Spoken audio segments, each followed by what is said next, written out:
It's game day, a look into Penn State and Purdue, my predictions for tonight's matchup. And also, is Ohio State really 17.5 points better than Notre Dame?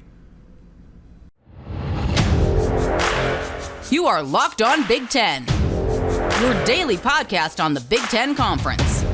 Part of the Locked On Podcast Network, your team every day.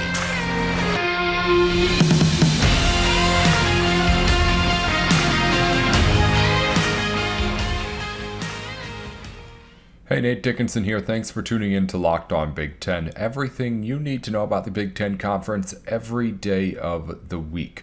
Coming up on today's show, we're going to get into Ohio State and Notre Dame with Jay Stevens of Locked On Buckeyes. Talk about what exactly we can expect from an Ohio State team that is a 17-point favorite over the number 5 team in the country. Also, we'll get into, of course, tonight's matchups, my predictions for both games, another look at Penn State and Purdue as well. But here's also just our rundown for the next couple of days of shows leading up into the weekend, because we got a lot going on here in the Big Ten. Today, as I mentioned, we're going to get with Jay and talk mainly about that Ohio State-Notre Dame matchup on Saturday for a lot of the conversation with him on our show today. Again, I'm going to, of course, end things by giving you my picks and my final thoughts on Penn State and Purdue. After the game, Matt Sheehan and I are going to hop on and actually get on for tomorrow's show and get that thing up as soon as possible. Once that game ends, to get our instant reaction there. I'll ask him about Michigan State's start to the season tomorrow, as well as we're going to have Jacob Root on as Indiana plays on Friday against Illinois too. So that's a lot that we have to go over. Also tomorrow, just a full preview, of course, of the slate of weekend games around the Big Ten. It's a lot to get to. I'm trying to squeeze it all here into the end of the week as we get into week 1 of the college football season. So again, Jay Stevens here on Today in a little bit. That'll be the majority of today's show to get us prepped and ready for the biggest game of the weekend in college football. And then, of course, we'll get into Penn State and Purdue at the end of the show. We talked a lot about Penn State and Purdue on yesterday's show. Go back and listen to that one if you haven't yet. And then tomorrow, Indiana, Illinois, every other game. And Minnesota and New Mexico State too. I'll get my pick for that at the end of today's show. But if anything super interesting happens with the Gophers, we'll, of course, get into that tomorrow too. I'm not expecting it to. But that's at least what we're looking at as far as what I'm thinking for the next couple of days of show. And if you're asking, like, okay, why aren't we getting more Penn State Purdue stuff? Go to yesterday's show. We went over more of that. I'll have some at the end here. And then we'll have reaction for you right away as soon as things are done. And Matt Sheehan, Jacob Root, going to be on tomorrow's show to help us get into week 1. All right, other news from the Big Ten before we turn things over to my conversation with Jay from earlier. Washington could be the next Big Ten team as well, with Oregon, of course, you would expect. But Brett McMurphy of the Action Network, the guy who's been all over this stuff this offseason, is reporting that apparently Washington had meetings similar to the ones that we had reports of Oregon having before. In fact, when I first read it, I was thinking, like, wait, didn't this happen a week ago? No, this is a different school, Washington, not Oregon. But the point is, both of them could be coming to the Big Ten. And it looks like right now they're having those kind of preliminary conversations as the season is starting and has already started for Big Ten schools, of course. So what does this mean? I think it's a further confirmation that we could see some expansion news coming in the season, which is not something I thought was going to be happening a few months ago. Kevin Warren is that kind of aggressive. It was reported specifically again that he was not at these meetings. And it was phrased pretty much the exact same way, actually. It was trying to figure out if Washington is compatible to join the Big Ten. So the fact that both Oregon and Washington did this at pretty much the same time and doing it pretty much the same way as far as how the news got leaked out, it means to me that I think something's happening. I don't know what it is. I don't know how soon we could see it come to fruition, but at least right now, you can't deny that the wheels are still turning in Kevin Warren's head for sure as to what's next for the Big Ten Conference. I again, I've said over the last couple of weeks now, I don't think is having any intentions of stopping anytime soon. Which, if you've been listening to the pod about a month ago, I was saying the exact opposite. I was saying, like, hey, when the season starts, that's when we'll know this could be the end of this. Doesn't seem to be the case, at least not in Kevin Warren's mind. We're going to get to Jay Stevens here on Locked On Big Ten. That is coming up right here on the show. But first, as always, BetOnline is the place to go for any of your sports betting needs. We're going to get into the lines for the games here coming up tonight in the Big Ten. If you want to get on my side or not on my side, we'll get into our records here today as well from the first week. You can do it over at BetOnline. Any line you hear here is coming from their site. So head on over to BetOnline for all the latest lines, odds, and the most games that you could possibly think of to bet on. It's BetOnline, where the game starts. Tune in to Locked On Big Ten, everything you need to know about the conference every single day of the week. Jay Stevens is with us here as we start to look into the big matchup of Week 1. Ohio State hosts Notre Dame in a top five battle, but this one is not quite as close, according to Vegas, as the rankings would have us believe, Jay. A 17-point favorite has you feeling how going into this matchup as far as just confidence? So the spread is not changed how confident I am. I am confident in the Buckeyes, but with the spread specifically, Nate, it's just way too large, man. It's Week 1, not Week 0, but still Week 1. And these teams have not played anybody else wearing a different color than their own jersey since last season. I believe Notre Dame's, I don't know if they played in 2021 to 2022, what year their bowl game was, but it was last season. Months ago was the last time these guys played somebody other than the color of their own jersey. The refs are in Week 1 form as well, so expect a few bad calls to happen there as well. The spread is large, man. If this were October, mid-October, late October, the spread right there, 17, you could justify that being there. I don't think there's a 17-point difference between these two teams in 2022 in Week 1. Both are really talented. Both are healthy. Well, I think Notre Dame might have a couple of injuries, but both teams are ready to go and ready to play. And I just don't see that happening in Week 1, especially with Ohio State being home. I think it's probably going to be a Ohio State win, but 17 points, I just don't see it. As you look at this team going into the matchup, we've talked plenty about how good this offense is. If there is any sort of question about this roster, it has to be on the defensive side of the football. But that's part of the reason why the Buckeyes brought in new DC Jim Knowles, Jay. How are people feeling about what that side of the ball is going to be like as he starts his tenure? They're excited, but they're also anxious. They're kind of anticipating what's to come, but more anxious to see what is going to happen on the field. We have heard all offseason, going back to his first day at Ohio State, where he was officially a coach at Ohio State, which I believe was January 2nd, where Knowles was a coach everyone loved. Saw him at Oklahoma State, saw him at Duke, saw him how he built up these defenses, how he improved them quickly with talent that's not like the talent that's at Ohio State, but he is still doing phenomenal things with the talent at those places. And so with all that being said, everyone's excited, but more so anxious to see, is this really what we think it's going to be?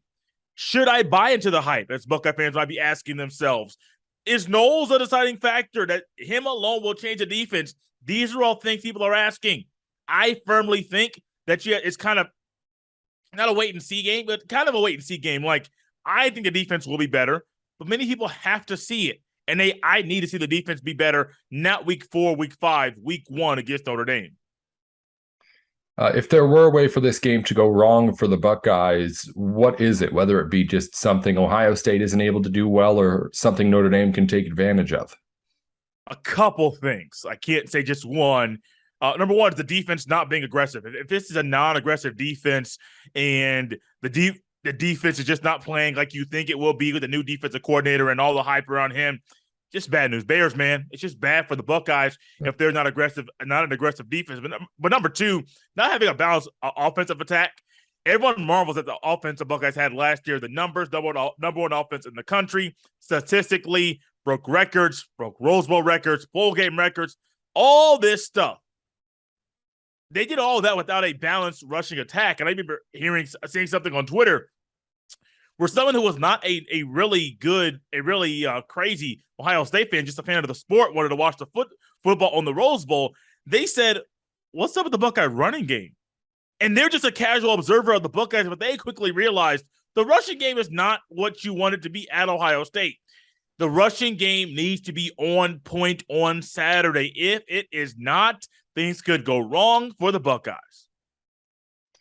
So let's get into actually what you're feeling about as far as like confident stuff, Jay, going into this game. What are you going to be watching for if stuff gets, let's say, out of hand here? If Ohio State starts to pull away, is there anything that like other Big Ten fans you think should be looking out for, what you're going to be looking out for as like, okay, the game's over. Now let's start focusing on some of these little things. How's this guy doing with this? How is this unit translating into the first game of the season? All that kind of stuff. Any like nitpicky insider things do you think that those people who are interested in him would be looking out for too? How many receivers are in the starting rotation and who's on the field at the same time? There's a player by the name of Julian Fleming, a player that at Ohio State has had a few injury issues. Someone that I do believe can do big things in 2022 if he stays healthy. There's also a chance he starts quite a few games this year for the Buckeyes. I think Emeka Egbuka, Marvin Harrison Jr., and Jackson Smith and Jigba should be the starters, the consistent starters. But I wouldn't be shocked if there was a game or two or all the games if Julian Fleming played. There's also a thing that Brian Hartline, being the passing game coordinator, adding that to his resume. I think of course, I said this last year. It just didn't happen. There's a chance that you could see 4 wide receivers at Ohio State on the field at once, more of a 4-wide set with one back and Henderson in the backfield. How do you defend that in college? Like you're not going up against pros where the pros have professional backup cornerbacks. These are college guys. They're your backups. They're backups for a reason. Now, backups, and there's a talent drop-off between the starters and the backups. What do you do if you bring out 4 wide? You may go trips one side. You may have Harrison Jr. out wide to the other side all by himself, and then Henderson in the backfield all alone. What do you do? I'm looking for those type of details with the receivers to see who's on the field, when are they on the field, what does Julian Fleming do in the game on Saturday? It's the biggest game of the weekend, number 2 against number 5. But again, you have that huge spread to think about too. So Jay, before we let you go, just to get a true gauge of kind of where the confidence is at, how many times out of 100 does OSU win this game? Let's go Jay Jay as the analyst and then Jay as a homer, so everyone understands the difference between the two. The analyst, Jay, thinks that the Buckeyes win 75 out of 100 times against the Irish. I think the homer, Jay, would say that the Buckeyes win 90 times out of 100. Only 10 times the Fighting Irish win. I think the Buckeyes have their better quarterback, and honestly, there's a lot of pieces and positions the Buckeyes are better. However, I'm not going to look over and discredit what Notre Dame is as a football team. And I won't discredit Marcus Freeman being a better coach in game 51 if this were a 100-game series than he is in game number 1. So I do think the experience of the coaches will get better. There's a James Laurinaitis, a new coach over there, former Buckeye linebacker, I believe was a former All-American as well, is now coaching at Notre Dame. So there's a lot of interesting, intriguing pieces and storylines to this little game coming up on Saturday. It's anything but little. But the analyst, Jay, says the Buckeyes win 75 out of 100. The homer says 90. I could even possibly say 95, but I don't want to go that far. Let's stick at those numbers for now. Yeah, I was going to say around 85 to 90. It's a team that I think is that much better, and I think it's much more likely we see a boring game that gets out of hand than one that's really, really close, which you mentioned isn't anything against Notre Dame, really. It's just, I think we both believe that Ohio State is really that good, which could be kind of scary at the end of the day on Saturday once we're done with things over at the Horseshoe. Well, it'll be Analyst Jay, Homer Jay, all the Jays will be watching on Saturday, and then they'll have it all for you on Monday, the recap of everything that goes on between Notre Dame and Ohio State. And of course, whichever Jay we can get, he'll be back here on Locked On Big Ten to help break things down throughout the season. Jay, thanks as always for coming on to talk to us here on the show. Be sure to subscribe to Locked On Buckeyes wherever you get your podcasts, and we'll talk to you soon. Hey, welcome back into Locked On Big Ten. Again, a quick recap of everything that we're planning to do here with the first week of football coming up. Right now, I'm going to get through, again, a little preview of Penn State Purdue here tonight. If anything interesting happens between Minnesota and New Mexico State, we'll talk about that tomorrow. I just don't really expect it to be all that close with the Gophers, but we'll get to that when we talk about the spreads for each of these games in a second. Of course, we just talked to Jay about Ohio State Notre Dame. We'll have full recaps of that matchup from over the weekend on Monday, as well as a preview of that game with all the others on tomorrow's just full rundown of the Week 1 slate. And then on tomorrow's show, we're going to have Matt Sheehan reacting to tonight's game between Penn State and Purdue, and also looking at Michigan State's first matchup of the year. And then Jacob Rude's on too. Indiana plays Illinois on Friday, and we'll have him in to break down everything that's going on right now here in the Big Ten. Before we get to any of that, though, let's get into tonight's games. 2 matchups, 3 Big Ten teams, and another full weekend of Big Ten football that is spanning all the way across the weekend too, mind you. Thursday all the way through Saturday. It's going to be a whole lot of fun. First matchup, and of course the biggest one of the night, Penn State plays Purdue. We've gone over. Both these teams are looking to be top 25 good. Both of them received top 25 votes. And both of them have quarterbacks returning who are looking to prove themselves as good enough to win in the Big Ten, and win big too. So with each team coming in with a similar kind of story to it, it would make sense that whoever comes out winning this game is going to win at least a huge momentum boost to start the season. I've been big on Purdue all offseason. I've been big on Aiden O'Connell all offseason too.